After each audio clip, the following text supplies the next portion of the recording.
Page 1. Stanislav Grof and Christina Grof. Spiritual Emergency, Understanding Evolutionary Crisis. The mystic, endowed with native talents and following the instruction of a master, enters the waters and finds he can swim, whereas the schizophrenic, unprepared, unguided, and ungifted, has fallen or has intentionally plunged and is drowning. Joseph Campbell, Myths to Live By. Feelings of oneness with the entire universe, visions and images of distant times and places, sensations of vibrant currents of energy coursing through the body, accompanied by spasms and violent trembling, visions of deities, demigods, and demons, vivid flashes of brilliant light and rainbow colors, fears of impending insanity, even death. Anyone experiencing such extreme mental and physical phenomena would instantly be labeled psychotic by most modern Westerners.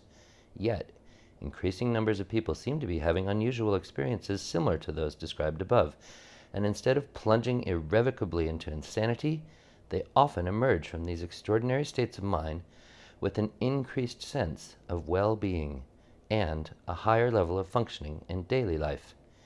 In many cases, long-standing emotional, mental, and physical problems are healed in the process. We find many parallels for such incidences in the life stories of the saints, yogis, mystics, and shamans.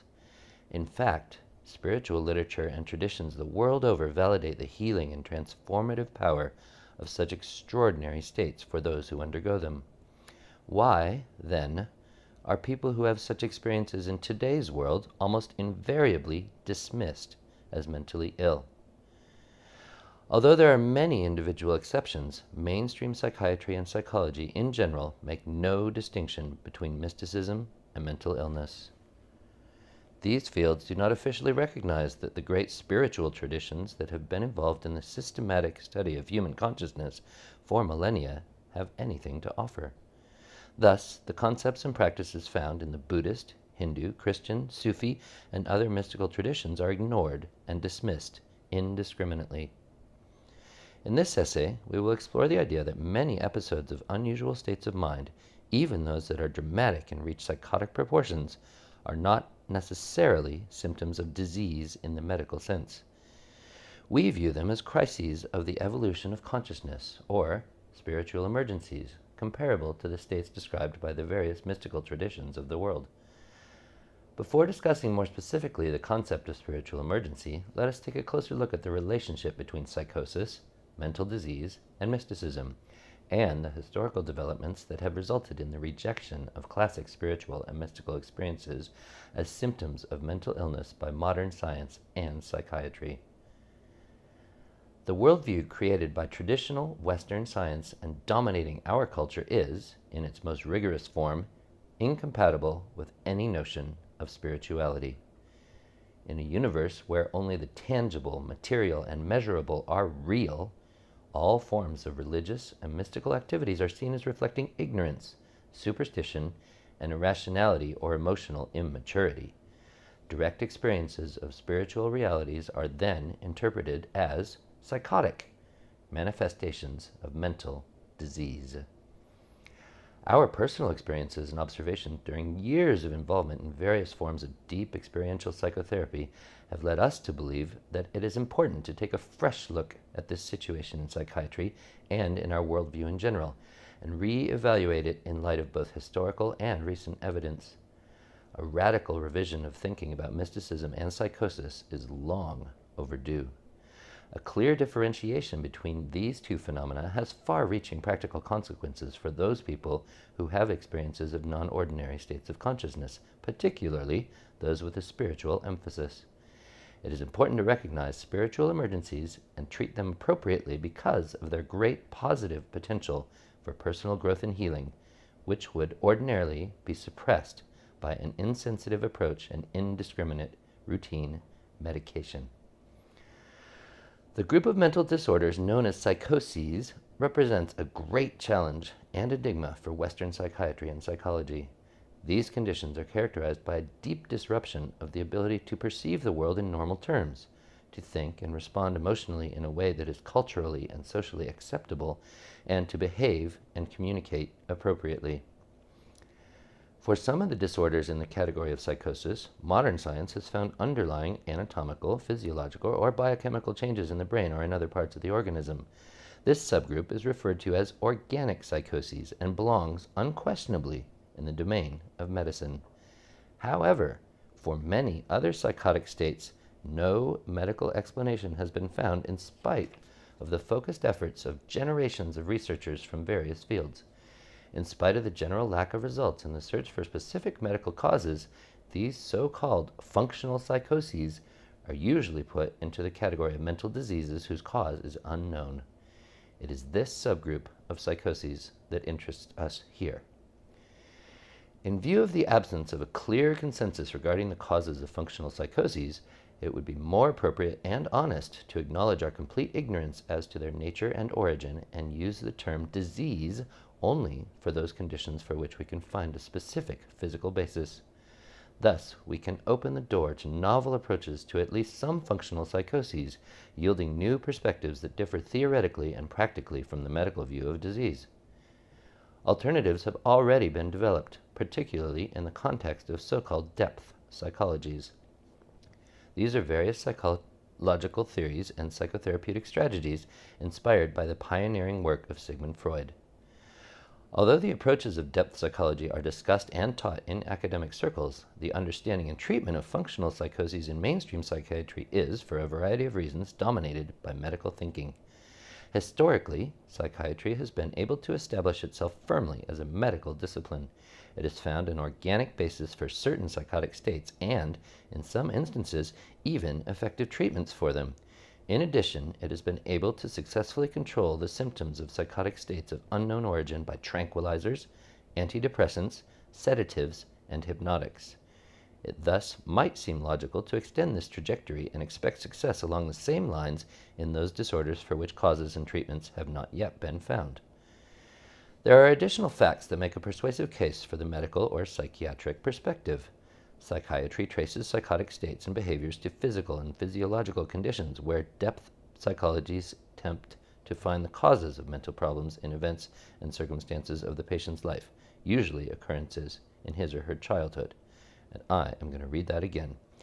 Psychiatry traces psychotic states and behaviors to physical and physiological conditions, whereas depth psychologies attempt to find the causes of mental problems in events and circumstances of the patient's life, usually occurrences in his or her childhood.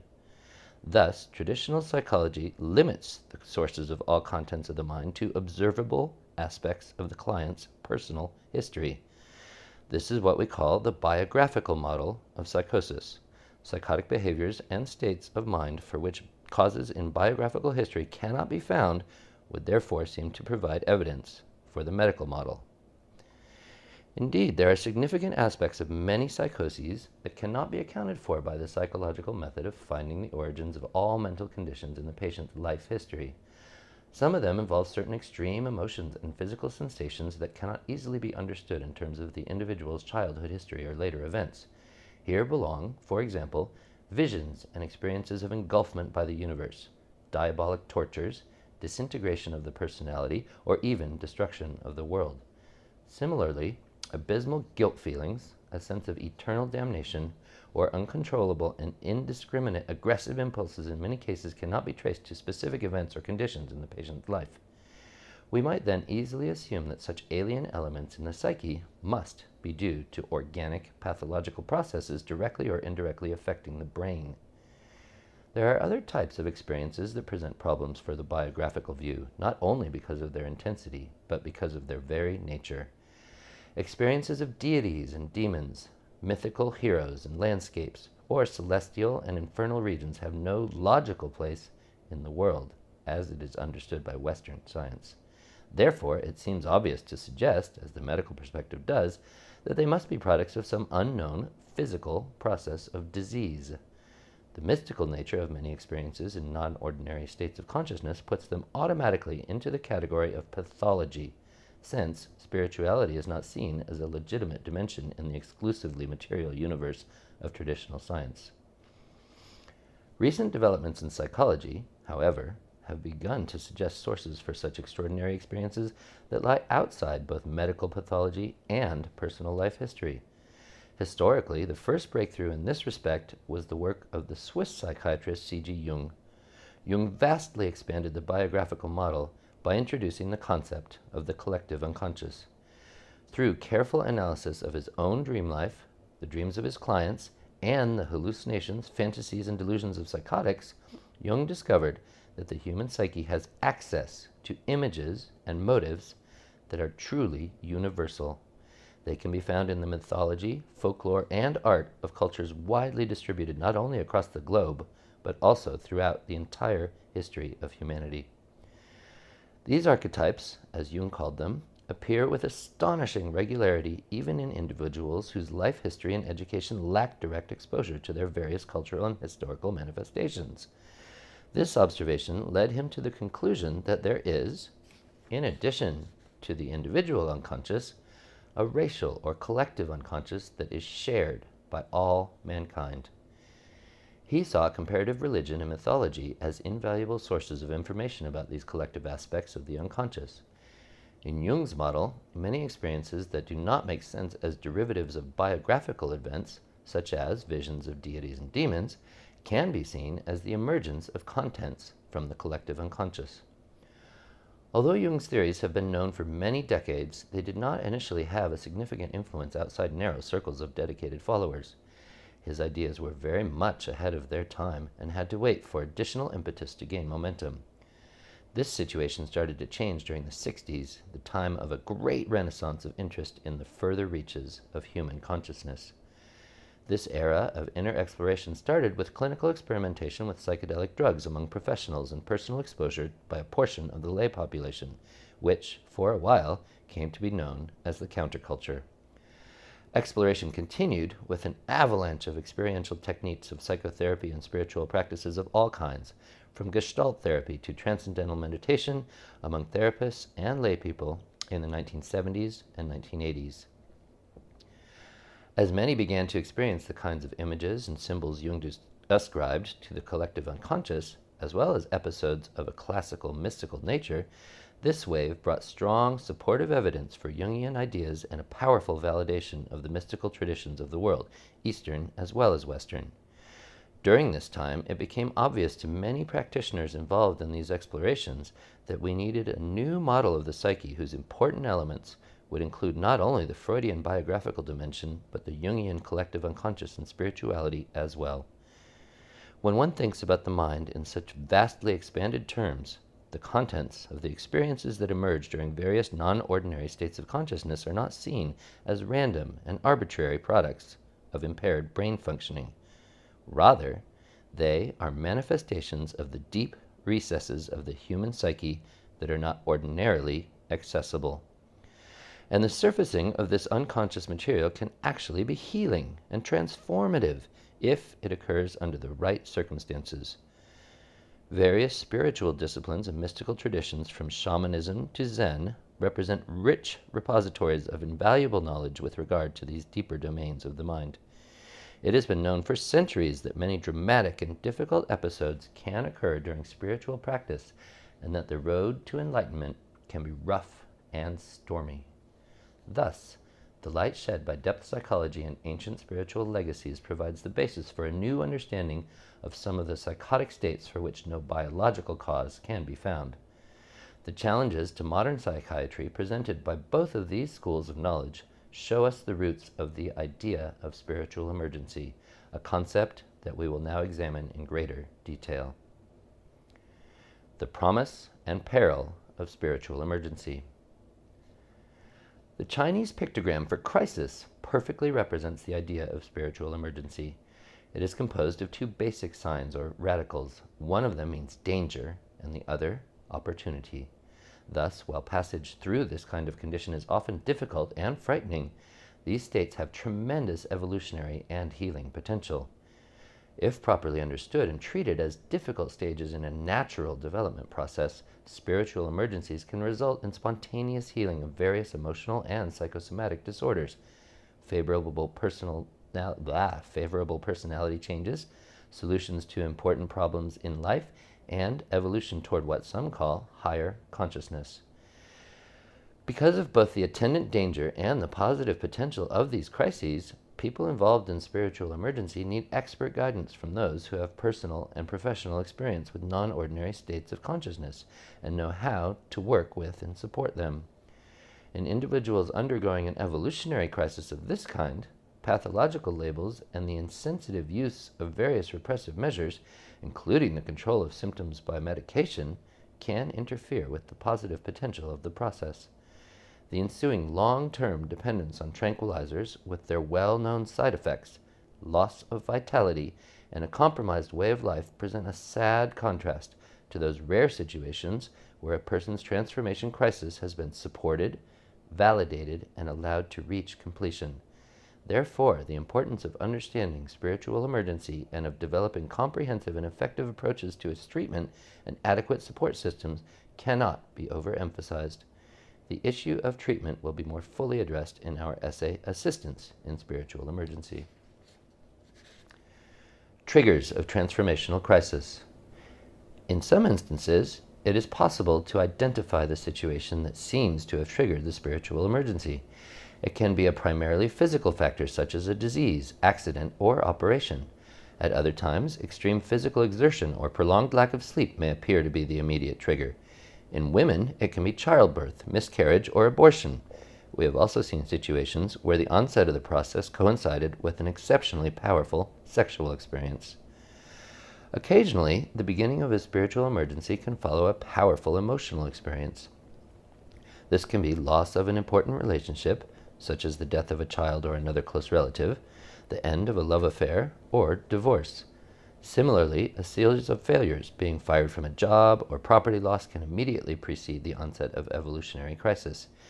In predisposed individuals, the last straw can be an experience with psychedelic drugs or a session of experiential psychotherapy. However, one of the most important catalysts of spiritual emergency seems to be deep involvement in various forms of meditation and spiritual practice. These methods have been specifically designed to activate spiritual experiences. We have been repeatedly contacted by persons whose unusual experiences occurred during the pursuit of Zen, Vipassana Buddhist meditation, Kundalini yoga, Sufi exercises, or Christian prayer and monastic contemplation. As various Oriental and Western spiritual disciplines are rapidly gaining popularity, more and more people seem to be having transpersonal crises. Yet another reason that the correct understanding and treatment of spiritual emergencies is an issue of ever-increasing importance. Inner maps of spiritual emergency.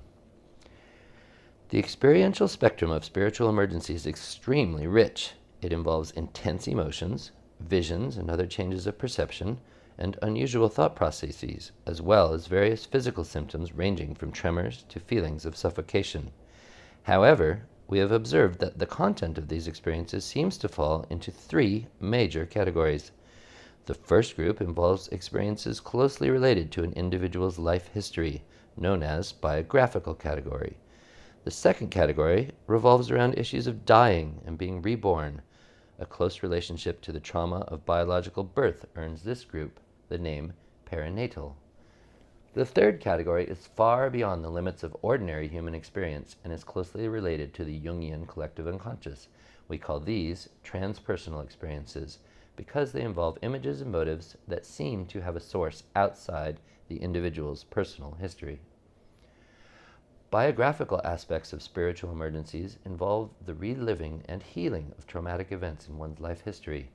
The emergence of important childhood memories, such as physical or sexual abuse, loss of a parent or loved one, close encounters with death, illness, or surgery, and other difficult events can sometimes play an important part in crises of transformation.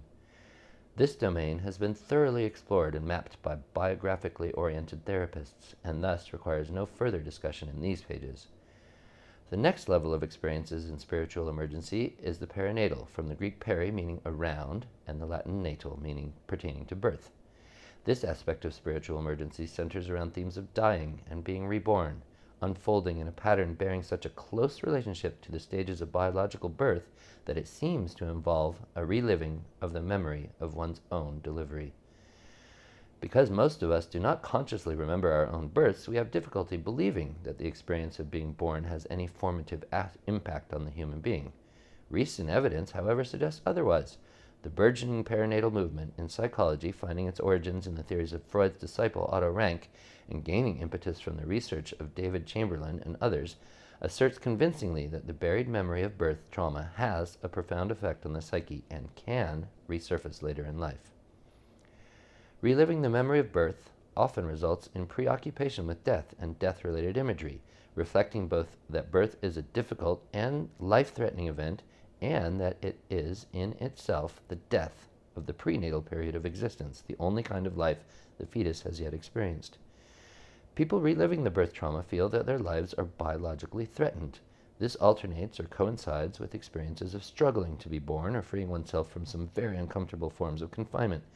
Fears of going insane, losing control, and even of imminent death can become so pronounced under these conditions as to resemble psychosis. These episodes often have a profound spiritual overtones, felt as a powerful mystical opening and reconnection with the divine. They are often interspersed with mythological motives from the collective unconscious that Jung described as archetypes, suggesting intriguingly that the perinatal level of the mind somehow represents the interface between the individual and the collective unconscious. While the many fascinating themes and facets of this category of spiritual emergency and its relationship to biological birth are beyond the scope of the present work, a more comprehensive and detailed discussion can be found in The Adventure of Self-Discovery by Stanislav Grof. In addition to biographical and perinatal themes, many spiritual emergencies have a significant component of experiences that belong to the third category, episodes that are distinctly spiritual or transpersonal in content.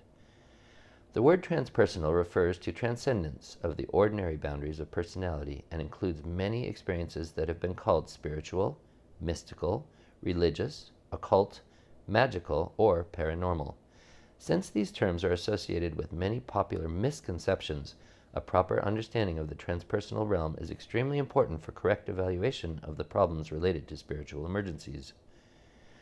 The best way to begin our discussion of this domain of experience is to define the factors that bind and limit us in everyday life, preventing us from contacting the transpersonal dimension. In ordinary states of consciousness, we experience ourselves as physical beings, material bodies enclosed in our skin. Alan Watts, the famous philosopher who popularized Eastern religious thought for Western audiences, referred to this situation as identification with the skin-encapsulated ego. We can never experience with the ordinary five senses anything but what is happening here and now, the events present in our immediate environment. We cannot see events from which we are separated by a mountain, hear conversations in a remote city, or feel the softness of lambskin without touching it. In non-ordinary states of consciousness, these limitations do not seem to apply. When we enter the transpersonal arena, we can experience historically or geographically remote events as vividly as if they were happening here and now.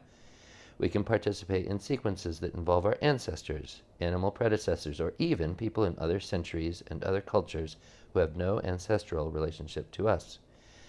Our personal boundaries may appear to melt, and we can become identified with other people, groups of people, or all of humanity. We can actually feel that we have become things that we ordinarily perceive as objects outside ourselves, such as other people, animals, or trees. Very accurate and realistic experiences of identification with various forms of life and even inorganic processes such as the subatomic events described in quantum physics can occur in transpersonal states. But the content of transpersonal experiences is not limited to the world of things that exist in our everyday reality. It includes elements that Western culture does not accept as objectively real. We can encounter deities, demons, spirit guides, inhabitants of other universes, or mythological figures, all of whom appear as real to us as the things we encounter in daily life. Thus, in the transpersonal state, we do not differentiate between the world of consensus reality or the conventional everyday world and the mythological realm of archetypal forms.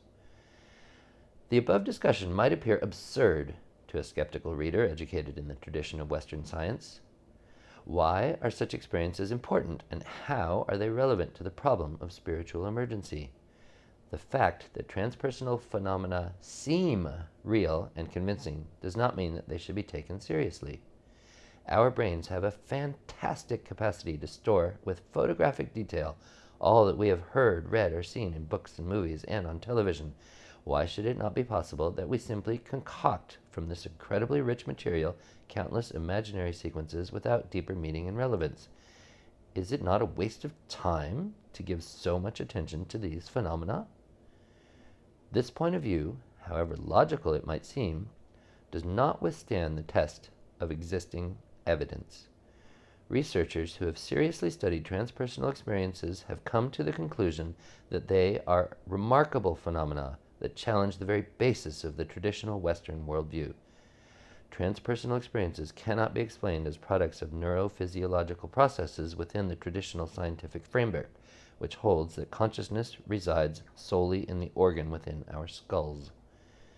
The main reason for this conclusion is the frequent observation that in experiences of this kind, we can, without the mediation of the senses, directly tap sources of information about the universe that lie outside the conventionally defined range of the individual psyche.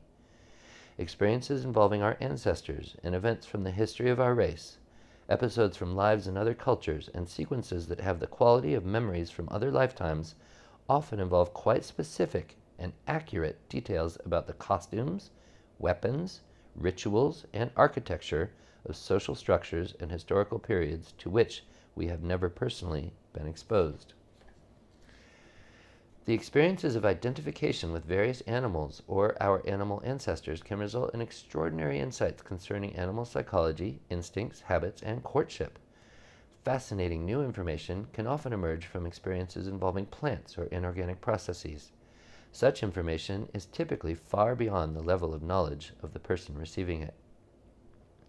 However, the most convincing evidence for the authenticity of transpersonal phenomena comes from the study of out-of-body experiences, during which one feels that one's consciousness has separated from the body and can travel to and observe events happening in remote locations. The accuracy of observations made in out-of-body states has been repeatedly corroborated by researchers studying near-death experiences, which frequently entail out-of-body phenomena. What is most astonishing is that even transpersonal experiences involving entities and realms that are not objectively real according to the Western worldview can convey absolutely new information. For example, in non-ordinary states, many people have encountered deities in mythological realms specific to cultures about which they have no personal knowledge. Accurate details from such experiences have been verified by research into the corresponding mythology of those societies. It was such observations, as we noted earlier, that led Jung to the discovery of the collective unconscious. While it is beyond the scope of this essay to go into detailed discussions of the evidence and give specific examples, we hope that this brief outline has succeeded in showing that transpersonal experiences, which play a critical role in spiritual emergencies, are extraordinary events that deserve serious study. Those who are specifically interested in this research can find more information in Stanislav Grof's Beyond the Brain and The Adventure of Self-Discovery. It would be a grave mistake to disregard these states of mind as irrelevant or insignificant products of brain pathology. More important from a practical point of view than the authenticity of information received in transpersonal states is their remarkable therapeutic and transformative potential. Many emotional and psychological difficulties are caused by repressed and forgotten memories of traumatic events from life history. However, other complications seem to arise from frightening or threatening information lying just beneath the threshold of conscious awareness in the perinatal and transpersonal domains. Included here are traumatic memories from birth and what seem to be past lives, identification with wounded animals, demonic archetypes, and many other phenomena. When, by various techniques, we allow this kind of material to emerge into consciousness to be fully experienced and closely examined, it loses the disturbing power that it can otherwise exert in our lives, and chronic psychological and even physical problems whose origins were previously unknown can be fully healed. In a similar way, deeply positive and liberating experiences, such as the recovery of happy intrauterine memories or feelings of unity and oneness with nature, other people, and the divine, have a remarkably direct healing impact. They often give us greater sense of well-being, a refreshed perspective on current difficulties, and a greater sense of purpose and direction in life. These extraordinary possibilities impel us to treat spiritual emergencies with great respect and to cooperate fully in realizing their healing and transformative potential. Forms of spiritual emergency. The manifestations of evolutionary crises are highly individual, and no two spiritual emergencies are alike. Within the individual human psyche, there are no distinct boundaries. All its contents form one indivisible continuum. In addition, the Freudian individual unconscious is not clearly separated from the Jungian collective unconscious. One should not, therefore, expect that different types of spiritual emergency will fall into clean, diagnostic pigeonholes that can easily be distinguished from one another. However, our work with individuals in crises, discussions with colleagues who do similar work, and reading of related literature have convinced us that it is possible and useful to define certain major forms of spiritual emergency which have specific features differentiating them from others. Naturally, their boundaries are somewhat fuzzy, and combinations and overlaps of various kinds are the rule rather than the exception. We will first present a list of the most important varieties of spiritual emergency and then give a brief description of each. A more detailed discussion of some of these conditions can be found in the second section of this book, Varieties of Spiritual Emergency. 1. The Shamanic Crisis. 2. The Awakening of Kundalini. 3. Episodes of unitive consciousness or peak experiences.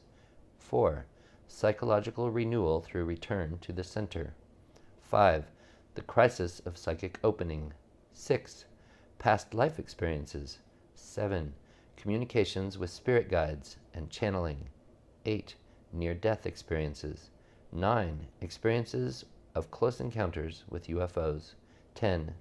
Possession states. The Shamanic Crisis.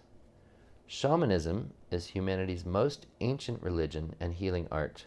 A universal phenomenon, it is very likely originated in the Paleolithic era and has survived in most pre-industrial cultures to this day. It is thus clearly related to some very basic and primordial aspects of the human psyche. The career of many shamans, witch doctors or medicine men and women, in different cultures begins with a dramatic, involuntary, visionary episode that anthropologists call shamanic illness. During this time, future shamans might lose contact with the environment and have powerful inner experiences that involve journeys into the underworld and attacks by demons who expose them to incredible tortures and ordeals. These often culminate in experiences of death and dismemberment, followed by rebirth and ascent to celestial regions. When these episodes are successfully completed, they can be profoundly healing. Not only the emotional, but also the physical health of the future shaman is often dramatically improved as a result of such a psychospiritual crisis. This involuntary initiation can also lead to many important insights into the forces of nature and the dynamics of diseases. Following such a crisis, one becomes a shaman and returns to the community as a fully functioning and honored member. More detailed discussion of this subject can be found in this book in Holdger Callwaite's essay, When Insanity is a Blessing. We have seen instances where modern Americans, Europeans, Australians, and Asians have experienced episodes that bore a close resemblance to shamanic crises. Besides the elements of physical and emotional tortures, death, and rebirth, such states involved experiences of connection with animals, plants, and elemental forces of nature. People experiencing such crises can also show spontaneous tendencies to create rituals that are identical to those practiced by shamans of various cultures. The Awakening of Kundalini. The manifestations of this form of crisis resemble the descriptions of the awakening of the serpent power, or Kundalini, found in historical Indian literature.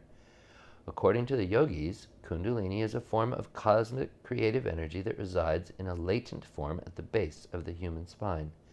It can become activated by meditation, specific exercises, the intervention of an accomplished spiritual teacher, or sometimes for reasons that are unknown. The activated Kundalini rises through the channels in the subtle body, which is described in the yogic literature as a field of non-physical energy surrounding and infusing the physical body. As it ascends, it clears old traumatic imprints and opens the centers of psychic energy called chakras. This process, although highly valued and considered beneficial in the yogic tradition, is not without dangers and requires expert guidance by a guru whose Kundalini is fully awakened and stabilized. The most dramatic signs of Kundalini awakening are physical and psychological manifestations called kriyas. One can experience intense sensations of energy and heat steaming up the spine associated with violent shaking, spasms, and twisting movements. Powerful waves of seemingly unmotivated emotions such as anxiety, anger, sadness, or joy, and ecstatic rapture can surface and temporarily dominate the psyche. Visions of brilliant light or various archetypal beings and a variety of internally perceived sounds, as well as experiences of what seem to be memories from past lives, are very common. Involuntary and often uncontrollable behaviors complete the picture: talking in tongues, chanting unknown songs, assuming yogic postures and gestures, and making a variety of animal sounds and movements.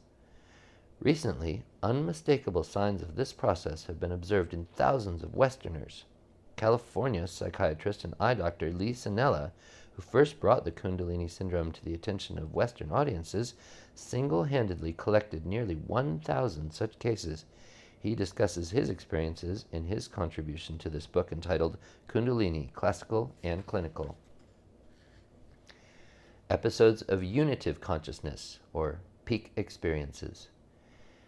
In the states that belong to this group, one experiences dissolution of personal boundaries and has a sense of becoming one with other people, with nature, or with the entire universe. This process has a very sacred quality and feels like one is merging with creative cosmic energy, or God. The usual categories of time and space seem to be transcended, and one can have a sense of infinity and eternity. The emotions associated with this state range from profound peace and serenity to exuberant joy and ecstatic rapture. The American psychologist Abraham Maslow, who studied these experiences in many hundreds of people, gave them the name peak experiences. While writing about them, he expressed sharp criticism toward Western psychiatry for its tendency to confuse such states with mental disease.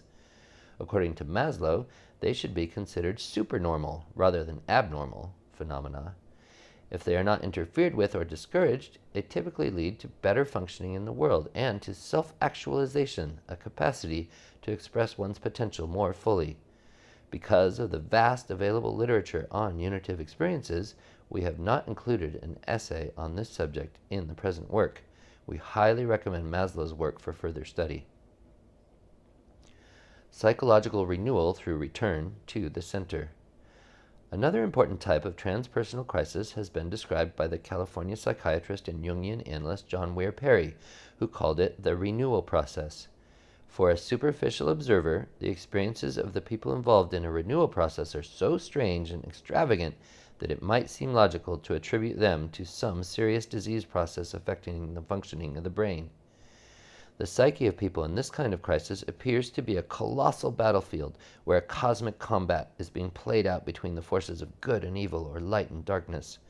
They are preoccupied with the theme of death, ritual killing, sacrifice, martyrdom, and afterlife. The problem of opposites fascinates them, particularly issues related to the differences between sexes. They experience themselves as the center of fantastic events that have cosmic relevance and are important for the future of the world. Their visionary states tend to take them farther and farther back through their own history and the history of humanity, all the way to the creation of the world in the original ideal state of paradise. In this process, they seem to strive for perfection, trying to correct things that went wrong in the past. After a period of turmoil and confusion, the experiences become more and more pleasant and start moving toward a resolution. The process often culminates in the experience of a sacred marriage. This either happens with an imaginary archetypal partner or is projected onto an idealized person from one's life. It usually reflects that the masculine and the feminine aspects of the personality are reaching a new balance. At this time, one can have experiences involving what Jungian psychology sees as symbols representing the self, the transpersonal center that reflects our deepest and true nature and is comparable to the Hindu concept of Atma Brahman, the divine within. In visionary states, it appears in the form of a source of light, of supernatural beauty, precious stones, pearls, radiant jewels, and other similar symbolic variations. There is usually a stage in which these glorious experiences are interpreted as a personal apotheosis, a procedure that raises one to a highly exalted human status or to a state above the human condition altogether, a great leader, a world savior, or even the Lord of the universe. This is often associated with a profound sense of spiritual rebirth that replaces the earlier preoccupation with death. At the time of completion and integration, one usually envisions an ideal future, a new world governed by love and justice, where all ills and evils have become overcome. As the intensity of the process subsides, the person realizes that the entire drama was a psychological transformation that was, by and large, limited to the inner world of the main protagonist. According to Perry, the renewal process moves one in the direction of what is in Jungian psychology called individuation, a fuller expression of one's deeper potential. The positive outcome of these episodes and their rich connections with archetypal symbols from ancient history make it very unlikely that the renewal process is a chaotic production of a dysfunctional brain. More information on this type of spiritual emergency can be found in Perry's contribution to this book entitled Spiritual Emergence and Renewal. The Crisis of Psychic Opening. An increase in intuitive abilities and the occurrence of psychic or paranormal phenomena are very common during spiritual emergencies of all kinds. However, in some instances, the influx of information from non-ordinary sources, such as precognition, telepathy, or clairvoyance, becomes so overwhelming and confusing that it dominates the picture and constitutes a major problem. Among the most dramatic manifestations of psychic opening are frequent out-of-body experiences. When they occur, one's consciousness seems to detach from the body and travel around with independence and freedom. It is possible to observe oneself from a distance, witness what is happening in other areas close by, or perceive accurately events in locations that are miles away. Out-of-body travel occurs frequently in near-death situations where the accuracy of this remote viewing has been established by systematic studies. A person experiencing dramatic psychic opening might also be so much in touch with the inner processes of others that he or she appears to have telepathic abilities. Indiscriminate verbalization of accurate insights about the contents of other people's minds can alienate others so severely that they may react by unnecessarily hospitalizing the person who is exhibiting this ability. Correct precognition of future situations and clairvoyant perception of remote events, particularly if they occur repeatedly in impressive clusters, can disturb the person experiencing them, as well as those around him or her, since they seriously undermine our ordinary notions of reality. In experiences that can be called mediumistic, one has a sense of losing one's own identity and taking on the identity of another person. This can involve assuming another's body image, posture, gestures, facial expressions, feelings, and even thought processes. Accomplished shamans, psychics, and spiritual healers can use such experiences in a controlled and productive way. However, during crises of psychic opening, their sudden and unpredictable occurrence and the loss of one's identity that accompanies them can be very frightening. At times, the life of someone in crisis seems to be full of uncanny coincidences that link the world of inner realities, such as dreams and visionary states, with happenings in everyday life. This phenomenon was first recognized and described by Jung, who gave it the name synchronicity. It is important to note that such extraordinary, meaningful coincidences represent authentic phenomena. They should not be ignored and dismissed as delusions, as often occurs in contemporary psychiatry. Extraordinary synchronicities accompany many forms of spiritual emergency, but are particularly common in crises of psychic opening. A dramatic Personal study of this variety of spiritual emergency is provided in Anne Armstrong's essay, The Challenges of Psychic Opening, in this book. Past life experiences. Among the most dramatic and colorful transpersonal episodes occurring in non-ordinary states of consciousness are experiences of sequences taking place in other historical periods and other countries. They are usually associated with powerful emotions and physical sensations, and often portray the persons, circumstances, and historical settings in which they take place in minute detail. Their most remarkable aspect is a convincing sense of personally remembering and reliving something that one had experienced previously. This is clearly the same type of experience that inspired the Indian belief in reincarnation and the law of karma. According to this belief, each of us has an entire chain of lifetimes. Our present life is shaped by merits and debits of the preceding ones, and, in turn, forges our destiny in future incarnations. Various forms of this concept are of critical importance for all the great religions of India and spiritual systems in other parts of Asia influenced by Buddhism. However, similar ideas have also existed quite independently in many other cultures and historical periods. While we do not know whether the model of past lives accurately reveals the source of these experiences, their healing potential impels us to take these episodes seriously, apart from whatever we may believe about their origins. When the content of a karmic experience fully emerges into consciousness, it can suddenly provide an explanation for many otherwise incomprehensible aspects of one's daily life. Strange difficulties in relationships with certain people, unsubstantiated fears, and peculiar idiosyncrasies and attractions, as well as obscure emotional and psychosomatic symptoms, now seem to make sense as karmic carryovers from a previous lifetime. These very often disappear when the karmic pattern in question is fully and consciously experienced. Past life experiences can present problems in several different ways. Before their content emerges fully into consciousness and reveals itself, one can be haunted in everyday life by strong emotions, physical feelings, and visions without knowing where these are coming from or what they mean. Since they are experienced out of context, they naturally appear incomprehensible and completely irrational. Another kind of complication occurs when a particularly strong karmic experience starts emerging into consciousness in the middle of everyday activities and interferes with normal functioning.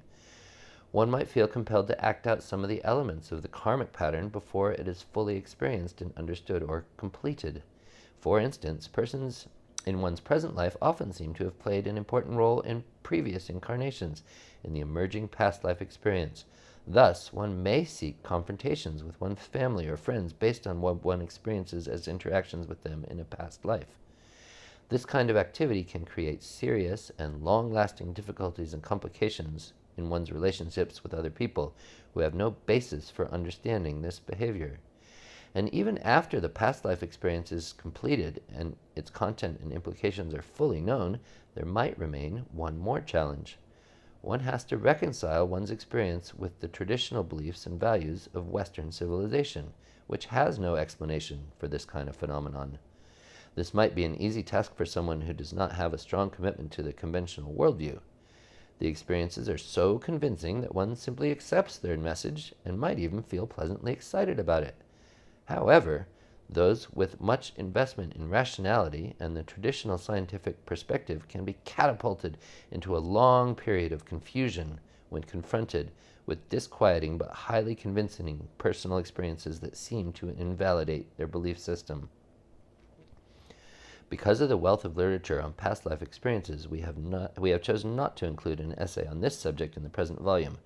Roger Woolger's book, Other Lives, Other Selves, can provide much valuable information about these experiences and effective work with them.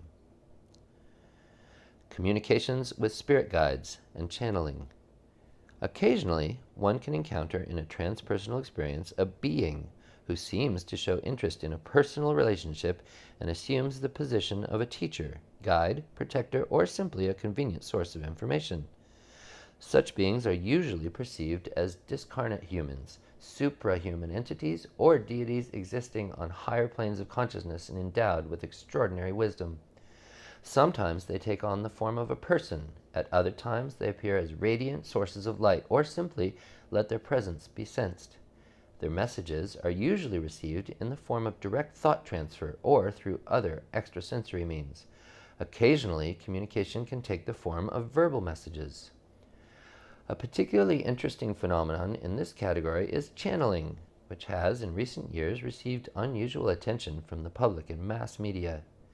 In channeling, a person transmits messages from a source purportedly external to his or her consciousness through speaking in a trance, using automatic writing, or recording telepathically received thoughts.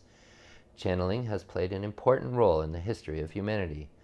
Among the channeled spiritual teachings are many scriptures of enormous cultural influence, such as the ancient Indian Vedas, the Quran, and the Book of Mormon. The main reason experiences of this kind can trigger a serious crisis is the reliable nature and quality of information that can be received from a really good source, whatever that source may actually be. On occasion, channeling can bring consistently accurate data about subjects to which the recipient was never exposed. This phenomenon is then experienced as undeniable proof of the existence of spiritual realities and can lead to serious philosophical confusion for someone who had, at the outset, a conventional scientific worldview. Another source of problems can be the fact that spirit guides are usually perceived as beings on a high level of consciousness development with superior intelligence and extraordinary moral integrity. This can easily lead to ego inflation in the channeler, who might see the fact of having been chosen for a special mission as proof of his or her own superiority. John Climo's book, Channeling, is an excellent source of information on this subject. Near-death experiences. World mythology, folklore, and spiritual literature abound with vivid accounts of the experiences associated with death and dying. Special sacred texts have been dedicated solely to descriptions and discussions of the posthumous journey, such as the Tibetan Book of the Dead, the Egyptian Book of the Dead, and their European counterpart, Ars Moriendi, or The Art of Dying. In the past, this funeral mythology was discounted by Western science as a product of the fantasy and imagination of uneducated people. This situation changed dramatically after the publication of Raymond Moody's bestseller Life After Life, which brought scientific confirmation of the fact that dying can be a fantastic transpersonal adventure. Moody's report was based on reports of 150 people who had experienced a close confrontation with death, and in many cases were pronounced medically dead, but regained consciousness to tell their stories. Moody reports that people having near-death experiences frequently witness a review of their entire lives in the form of a colorful, incredibly condensed replay occurring within seconds of clock time. Consciousness can detach from the body and float freely above the scene, observing it with curiosity and detached amusement, or travel to distant locations. Many people describe passing through a dark tunnel or funnel that brings them to a light of supernatural brilliance and beauty, a divine being that radiates infinite, all-embracing love, forgiveness, and acceptance. In a personal exchange, perceived as an audience with God, they receive a lesson about existence and its universal laws and have an opportunity to evaluate their past by these new standards. Then they choose to return to ordinary reality and live their lives in a new way congruent with the principles they have learned. In only one of the cases reported by Moody was the attending physician at all familiar with the characteristics of near-death experiences. This is astonishing considering that medicine is a profession that deals with death and dying on a daily basis. Since the publication of Life After Life, many additional studies confirming Moody's findings have been published in popular books and have received widespread media attention.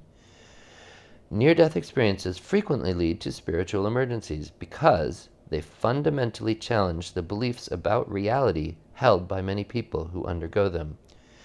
These totally unexpected events take people by surprise. A car accident in the middle of rush hour traffic or a heart attack during jogging can catapult someone into a fantastic visionary adventure that tears ordinary reality asunder. The specific complications emerging from these experiences are addressed in Bruce Grayson and Barbara Harris's contribution to this book entitled Counseling the Near-Death Experiencer. As noted above, many emerge from these experiences with a more spiritual outlook, values, and goals based on the revelations they have reached in the near-death state, a kind of life transformation common to all successfully completed spiritual emergencies. Because of the recent dissemination of new information by Moody and others, people who have serious brushes with death in the future will likely be more prepared for this awe-inspiring experience. Experiences of close encounters with UFOs. The experiences of encounters with and abduction by what appear to be extraterrestrial spacecrafts or beings can often precipitate serious emotional and intellectual crises that have much in common with spiritual emergencies. Jung, who dedicated a special study to the problem of flying saucers, suggested that these phenomena might be archetypal visions originating in the collective unconscious of humanity, rather than extraterrestrial visits from distinct civilizations. He illustrated his thesis by careful analysis of legends about flying discs that have existed throughout history and reports about actual apparitions that have occasionally caused crises and mass panic. Descriptions of UFO sightings typically refer to lights that have an uncanny, supernatural quality. These lights resemble those mentioned in many reports of visionary states. It has been pointed out that the beings encountered have important parallels in world mythology and religion, which have their roots in the collective unconscious. Reports of abductions often include procedures such as physical examinations and scientific experiments, which are experienced as unimaginable tortures. This brings them close to shamanic crises and to ordeals of initiates in rites of passage conducted by Aboriginal cultures. This aspect of the UFO phenomenon is discussed in Keith Thompson's essay, The UFO Encounter Experience as a Crisis of Transformation, in Part 2. The alien spacecrafts and cosmic flights described by those who were allegedly invited for a ride have their parallels in spiritual literature, such as the chariot of the Vedic god Indra or the flaming machine in Ezekiel's biblical versions. The fabulous landscapes and cities visited during these journeys resemble the visionary experiences of paradise, celestial realms, and cities of light. There is an additional reason that the UFO experience might precipitate a spiritual crisis. We have discussed a similar problem in relation to spirit guides and channeling. The alien visitors are usually seen as representatives of civilizations that are incomparably more advanced than ours, not only technologically but intellectually, morally, and spiritually. Such contact often has very powerful mystical undertones and is associated with insights of cosmic relevance. It is easy for the recipients of such special attention to interpret this as an indication of their own uniqueness. They might feel that they have attracted the interest of superior beings from an advanced civilization because they themselves are in some way exceptional and particularly suited for a special purpose. In Jungian terminology, such a situation, in which the individual claims the luster of the archetypal world for his or her own person, is referred to as ego inflation. As we have seen, there are good reasons that experiences of close encounters can lead to transpersonal crises. People who have been exposed to the strange world of UFOs might need help from someone who has knowledge of archetypal psychology, as well as of the specific characteristics of this phenomenon, in order to be able to assimilate the experience. Possession states. People in this type of transpersonal crisis have a distinct feeling that their psyche and body have been invaded and are being controlled by an entity or energy with personal characteristics, which they perceive as coming from outside their own personality and as hostile and disturbing.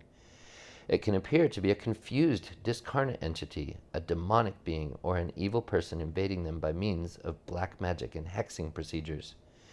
There are many different types and degrees of such conditions. In some instances, the true nature of the disorder remains hidden. The problem manifests itself as serious psychopathology, such as antisocial or even criminal behavior, suicidal depression, murderous aggression or self-destructive behavior, promiscuous and deviant sexual impulses, or excessive use of alcohol and drugs. It is not until such a person starts experiential psychotherapy that possession is identified as a condition underlying these problems. In the middle of an experiential session, the face of a possessed person can become cramped and take the form of a mask of evil, and the eyes can assume a wild expression. The hands and body might develop strange contortions, and the voice may become altered and take on an otherworldly quality. When this situation is allowed to develop, the session can bear a striking resemblance to exorcisms in the Catholic Church or exorcist rituals in various Aboriginal cultures. The resolution often comes after dramatic episodes of choking, projectile vomiting, and frantic physical activity, or even temporary loss of control. Sequences of this kind can be unusually healing and transformative and often result in a deep spiritual conversion of the person involved. In other instances, the possessed person is aware of the presence of the entity and might spend much effort trying to fight it and control its actions.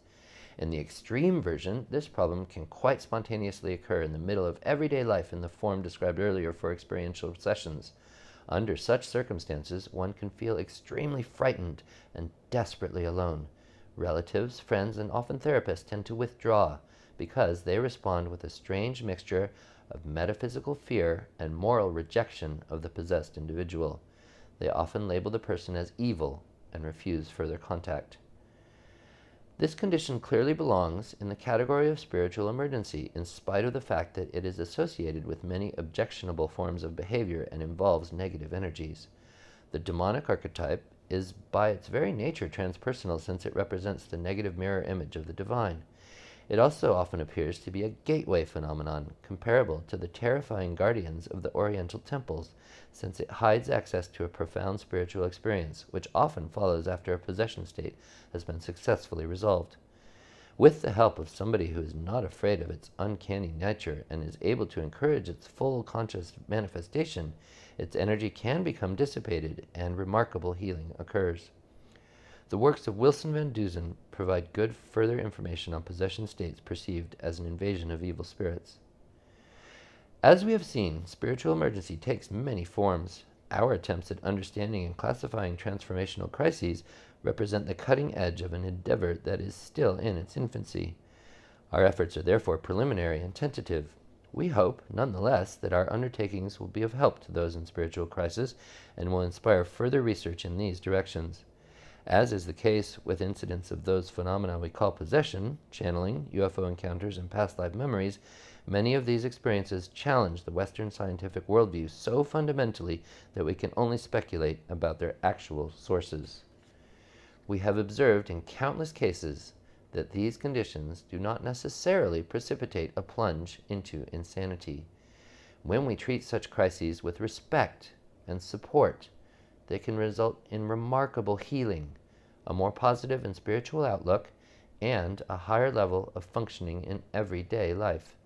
For this reason, we must take spiritual emergencies seriously, no matter how bizarre their manifestations may seem when viewed from the perspective of our traditional belief systems.